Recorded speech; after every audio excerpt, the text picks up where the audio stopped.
মাননীয় মুখ্যমন্ত্রী মমতা বন্দ্যোপাধ্যায়ের অনুপ্রেরণায় ধূপগুড়ি মহকুমার অন্তর্গত বানারহাট ব্লকের সকল নাগরিকের স্বাস্থ্য পরিষেবার সুবিধার্থে স্বাস্থ্য ও পরিবার কল্যাণ দপ্তরের আর্থিক সহায়তায় প্রায় 30,32,88,000 টাকা ব্যয়ে 30 শয্যা বিশিষ্ট বানারহাট ব্লক গ্রামীণ হাসপাতালের পরিকাঠামো নির্মাণের শুভ শিলান্যাস করা হলো আজ।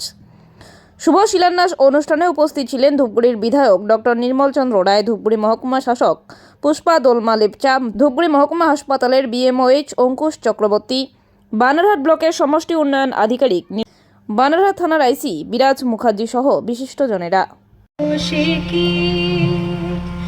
যদি তারে নাই চিনিব সে কি ধারাবাহিক একটা প্রক্রিয়া। যেমন যখন এখানে হাসপাতাল ছিল না, প্রথম যখন এই হাসপাতাল প্রাইমারি হেলথ সেন্টার হয়েছিল তখন আমরা বলেছিলাম যে উন্নয়নটা হলো।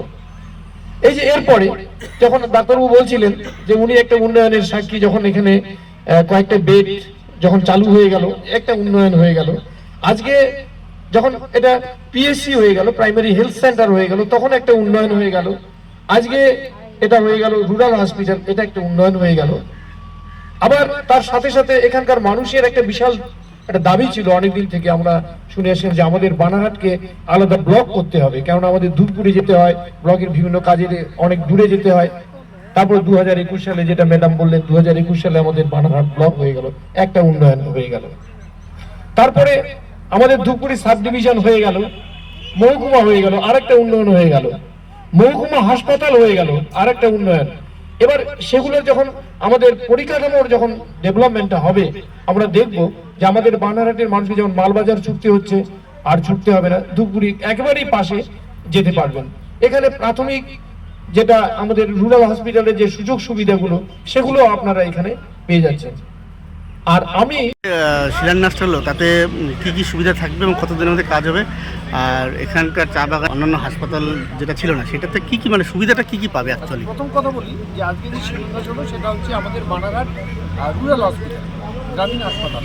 আমাদের এটা প্রাইমারি হেলথ সেন্টার ছিল, সেখান থেকে এটা উন্নীত হয়েছে রুরাল হসপিটাল, এবং এটা হবে 30 শয্যার হাসপাতাল।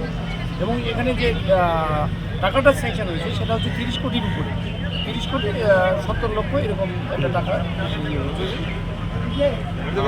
এখানে একটা রুরাল হসপিটাল এটা উন্নীত হওয়ার ফলে আমাদের এখানে যে চা বাগান, যেটা আমি এখানে জানলাম যে আমাদের এখানে 12 জেলায় যে চা বাগান বানারহাটে রয়েছে, সেখানকার মানুষ আমাদের বানারহাট বাজারে যারা থাকেন, এখানে শহরে যারা থাকেন, সব মানুষই এখানে পরিষেবাটা পাবেন। এর আগে এই পরিষেবাটা আমরা দিতে পারিনি, ফলে গ্রামীণ হসপিটাল হওয়ার ফলে এখানে আরও ডাক্তারবাবুরা আসবেন, ঠিক আছে তো, স্পেশালিস্ট ডাক্তারবাবুরাও এখানে আসবেন, ফলে আমরা এখানে সাধারণ মানুষরা এখানে পরিষেবা পাবো।